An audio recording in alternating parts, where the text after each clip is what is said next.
السلام علیکم۔ بسم اللہ الرحمن الرحیم۔ امانت میں خیانت نہ کرنا۔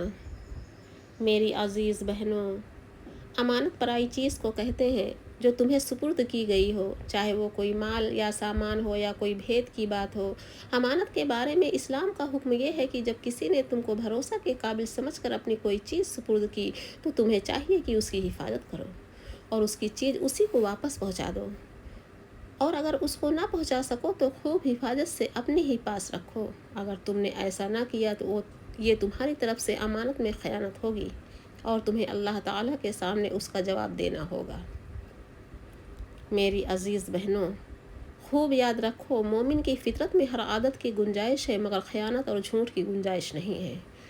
دوسری برائیاں اس میں ہو سکتی ہیں مگر خیانت اور جھوٹ جیسی خالص منافقانہ عادتیں ایمان کے ساتھ جمع نہیں ہو سکتی۔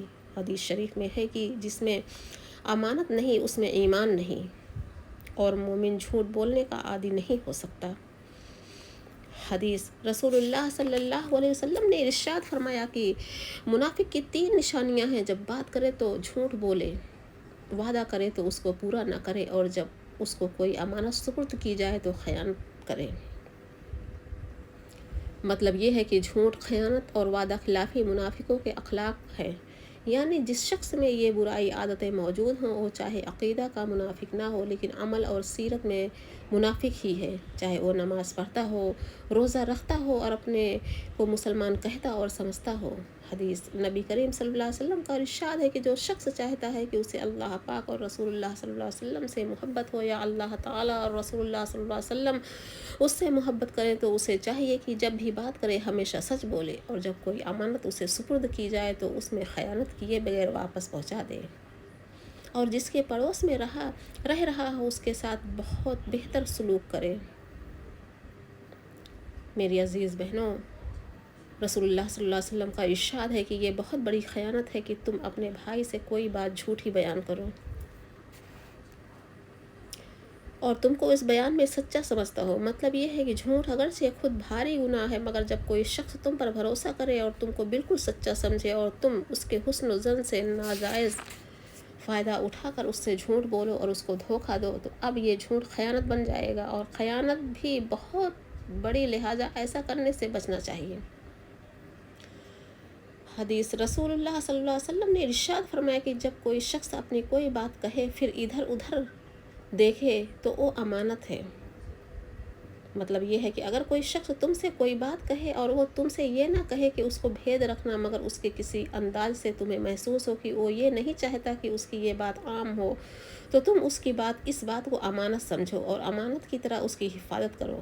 لیکن اگر کسی شخص کے ناحق قتل ہو یا اس کی آبرو ریزی یا اس کو مالی نقصان پہنچانے کی کوئی سازش تمہارے علم میں آئے تو ہرگز اس کو بھید نہ رکھو۔ اس صورت میں امانت داری ہے کہ اس منصوبہ کو ناکام بنانے کے لیے جس کو اس سے باخبر کرنا ضروری ہو اس کو خبردار کر دو۔ اگر ایسا نہ کرو گے تو یہ اللہ پاک کے حق میں بھی خیانت ہوگی اور لوگوں کے حق میں بھی۔ وعدہ پورا کرنا۔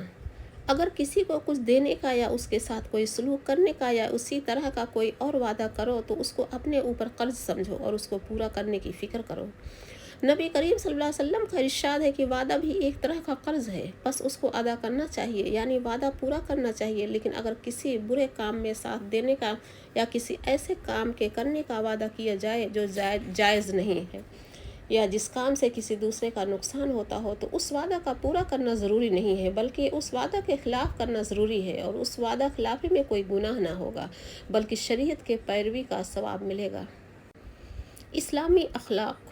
اسلام میں جن چیزوں پر بہت زور دیا گیا ہے اور جن پر کامیابی موقوف ہے ان میں سے ایک یہ ہے کہ آدمی اچھے اخلاق اختیار کرے اور برے اخلاق سے اپنی حفاظت کرے، کیونکہ انسان کی زندگی میں اخلاق کی بڑی اہمیت ہے۔ اگر انسان کے اخلاق اچھے ہوں تو اس کی زندگی خوشگواری کے ساتھ گزرے گی، اور اگر اس کے اخلاق برے ہوں تو وہ زندگی کے لطف سے محروم رہے گا، اور مرنے کے بعد اچھے اخلاق والے کو اللہ پاک کی خوشنودی اور جنت نصیب ہوگی، اور برے اخلاق والے کے لیے اللہ پاک کا غضب اور دوزخ کی آگ ہوگی۔ رسول اللہ صلی اللہ علیہ وسلم کا پاک ارشاد ہے کہ تم میں سب سے اچھے وہ لوگ ہیں جن کے اخلاق اچھے ہیں۔ دوسری حدیث میں ہے کہ کامل ایمان والے وہ لوگ ہیں جو بہترین اخلاق والے ہیں۔ اس لیے میری پیاری بہنوں، اب کچھ اسلامی اخلاق بیان کیے جاتے ہیں، ان کو شوق سے پڑھو، سمجھو اور ان کو اپنے اندر پیدا کرنے کی کوشش کرو۔ غیبت کی خرابی۔ غیبت کا کھلا نقصان یہ ہے کہ آپس میں دشمنی پیدا ہوتی ہے، بیٹھے بیٹھائے مفت میں زندگی مزہ ہو جاتی ہے۔ غیبت کرنے والے کو سب ذلیل سمجھتے ہیں اور اس سے گھبراتے ہیں، کیونکہ وہ جانتے ہیں کہ جیسے وہ دوسروں کی برائی ہمارے سامنے کر رہا ہے، اسی طرح ہماری برائی دوسروں کے سامنے بیان کرے گا۔ میری عزیز بہنوں، غیبت کرنا بڑی بے انصافی کی بات ہے، کیونکہ کوئی انسان عیب سے خالی نہیں۔ کسی میں کوئی عیب ہے، کسی میں کوئی بے عیب، صرف اللہ تعالیٰ کی ذات ہے۔ بس اپنے عیب پر نظر نہ کرنا اور دوسروں کے عیب گننا بے انصافی نہیں تو اور کیا ہے۔ ذرا اپنے دل پہ سوچو، دل میں سوچو کہ اگر کوئی تمہارا عیب کسی پر ظاہر کرے اور تم سنو تو تمہارا دل کیا کہے گا۔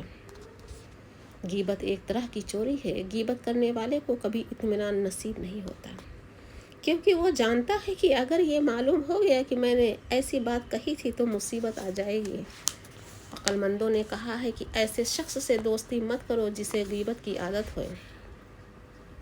حضرت مالک بن دینار رحمۃ اللہ علیہ بہت بڑے بزرگ گزرے ہیں، ان کے سامنے ایک کتا آ کر بیٹھ گیا۔ کسی نے اسے ہٹانا چاہا تو آپ نے فرمایا رہنے دو، یہ اس دوست سے اچھا ہے جو لوگوں کی غیبت کرتا ہے۔ ایک بات اور سمجھ لو، عیب دو طرح کے ہوتے ہیں، ایک وہ جو آدمی کے بس میں نہیں ہے، جیسے اندھا ہونا، لنگڑا، لولا یا اپاہج ہو جانا۔ اب اگر تم حقارت اور برائی کے طور پر ان عیبوں کا ذکر کر رہے ہو تو سوچو، کسی کی برائی کر رہے ہو، یہ تو اللہ تعالیٰ کی شان میں بے ادبی ہے۔ اس نے ان کو ایسا کیوں کر دیا اور تمہیں جو اس نے ان عیبوں سے محفوظ رکھا ہے تو اس کی ناشکری کر رہے ہو۔ کیا وہ خدا جس نے دوسرے کو لنگڑا، لولا یا اندھا بنایا تمہیں ویسا نہیں بنا سکتا؟ بس ایسے عیب والوں سے نصیحت لے کر تمہیں خدا کا خوف کرنا چاہیے اور ان کی حقارت کے بجائے ان کے ہاتھ ہمدردی ہونی چاہیے اور خدا کا شکر ادا کرنا چاہیے کہ اس نے تمہیں محفوظ رکھا۔ میری عزیز بہنوں، دوسرے وہ عیب ہیں جو اپنے اختیار سے پیدا ہوتے ہیں، مثلاً جھوٹ بولنا، رشوت لینا، نشہ استعمال کرنا، جوا کھیلنا، تو ان کو بھی ذلیل کرنے کی نیت سے ظاہر کرنا ہرگز مناسب نہیں ہے۔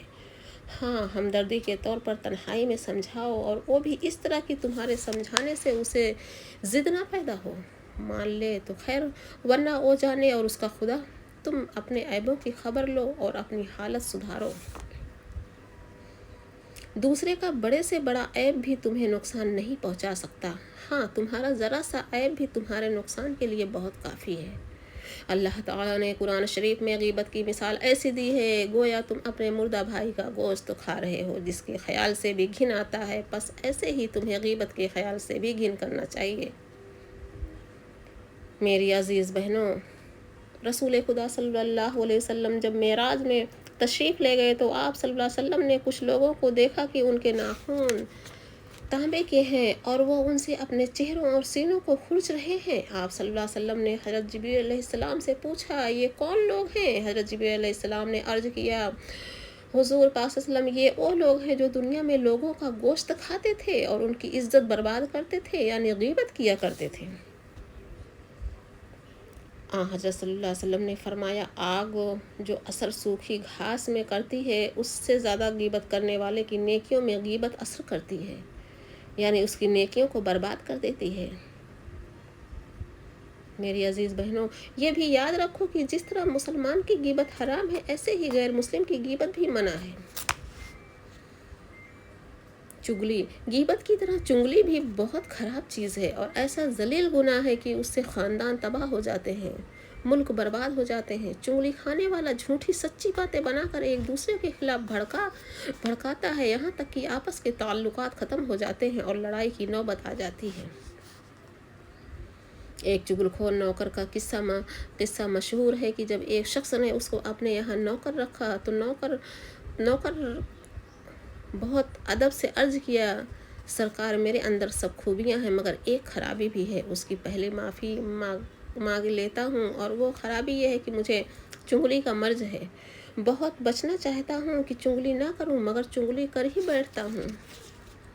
مالک نے کہا چنگلی تو ایسی برائی نہیں ہے اس کی وجہ سے تمہیں نہ رکھا جائے، تم نوکری کرو، بہت سے بہت یہ ہوگا کہ جب تم کسی کی برائی کرو گے تو ہم نہیں سنا کریں گے۔ نوکر نے ہاتھ جوڑ کر عرض کیا حضور بس اس خرابی کو اگر آپ خیال میں لائیں تو اور سب خوبیاں میرے اندر ہیں، میرے سب کاموں سے آپ خوش رہیں گے۔ مالک نے اس کو نوکر رکھ لیا، بہت ہوشیار نوکر تھا، وہ ہر ایک کام بہت خوبی اور اچھے طریقے سے انجام دیتا رہا۔ مالک اس سے خوش رہا اور دھیرے دھیرے اس پر پورا بھروسہ کرنے لگا۔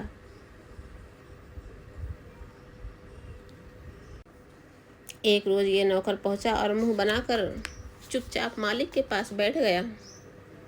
مالک نے پوچھا کہو کیا بات ہے، خاموش کیوں ہو؟ نوکر سرکار آج ایسی بات دیکھی ہے بس صبر نہیں ہو سکتا، میرا دل رو رہا ہے۔ مالک کیا بات ہے؟ نوکر سرکار بے ادبی معاف ہو تو عرض کروں۔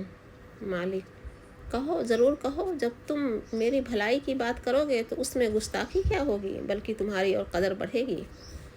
نوکر نے آنکھوں میں آنسو لا کر بہت دبی آواز سے کہا سرکار بیگم صاحبہ کی کچھ ایسی بات ہے کہ عرض نہیں کی جا سکتی۔ مالک کہو کیا بات ہے؟ نوکر ان کا کچھ ارادہ بہت برا ہے، وہ سرکار کی جان لینا چاہتی ہیں، اور حضور میری بات پر آپ بھروسہ مت کیجیے، آپ خود اس کا اندازہ کیجیے۔ مالک کو بہت تعجب ہوا، اس نے بہت غور کیا کہ آخر بیوی کو ایسی کیا دشمنی ہو گئی کہ جان لینا چاہتی ہے، لیکن وہ کہہ چکا تھا کہ میری بات کا اعتبار نہ کیجیے۔